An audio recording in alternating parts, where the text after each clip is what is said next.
Prince Harry gets labeled no longer royal on live TV as Stephen Colbert reportedly takes aim, while King Charles keeps his distance during a high-stakes US trip. Tell us in the comments where you're watching from, because this one reportedly sent late-night clips and royal watchers into a frenzy at the same time. In today's commentary, this account is based on public discussion, circulating clips, and media reports surrounding Prince Harry's presence in the United States overlapping with King Charles's official visit.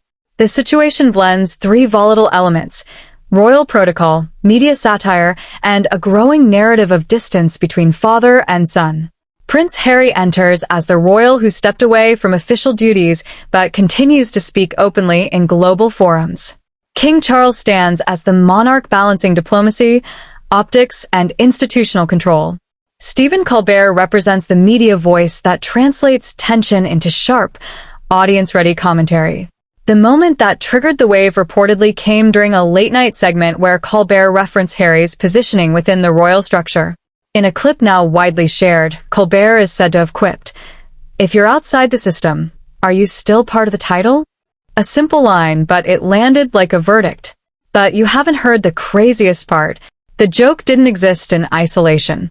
It arrived alongside reports suggesting that King Charles had not granted Harry a private audience during the US visit. No formal statement framed it as a refusal, but multiple outlets pointed to scheduling gaps and lack of confirmed meetings as a sign of continued strain. And in royal dynamics, absence is rarely neutral. As those reports circulated, the narrative tightened. On one side, a monarch engaged in official diplomatic duties, including politically sensitive engagements requiring strict neutrality. On the other, a son whose recent public remarks on family, leadership, and global issues have repeatedly intersected with that neutrality in uncomfortable ways. The tension escalated online almost instantly. Clips of Colbert's segment were reposted alongside headlines about the alleged denial of access, merging satire with perceived reality. Viewers weren't just reacting to a joke. They were reacting to what the joke seemed to confirm.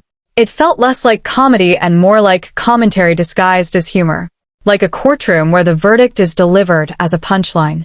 Midway through the surge, analysts began pointing out a structural shift. Royal identity, once controlled through formal channels, is now constantly reframed through media ecosystems. A single late-night line can reinforce or even reshape public perception faster than any official statement. Then came the emotional peak.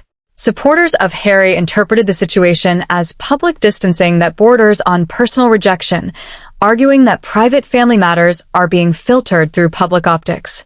Others saw it as a necessary boundary, with the king maintaining institutional integrity in the face of ongoing public commentary from within his own family. That divide is where the real conflict lies. Not in one joke, not in one missed meeting, but in how those moments are interpreted through completely different lenses. Social platforms reportedly saw spikes in engagement tied to both the Colbert clip and the reports of denied access. Hashtags referencing Harry's status and his relationship with the monarchy trended simultaneously, pulling millions into the conversation. And here's where it turns. Nothing explosive happened in a single, dramatic scene. Instead, multiple signals aligned. A joke that questioned identity, a report that suggested distance, and a silence that refused to clarify either.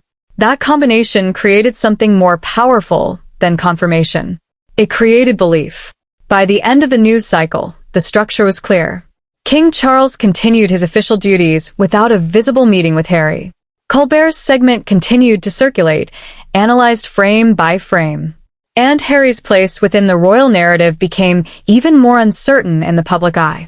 No confrontation, no statement, no resolution, just a growing gap, measured not by distance, but by perception. When institutions speak through silence and media speaks through humor, the line between status and storyline starts to blur. If you thought that was wild, hit subscribe and drop a comment below. Wait till you see what was reportedly said off camera after the segment ended that never made it to broadcast.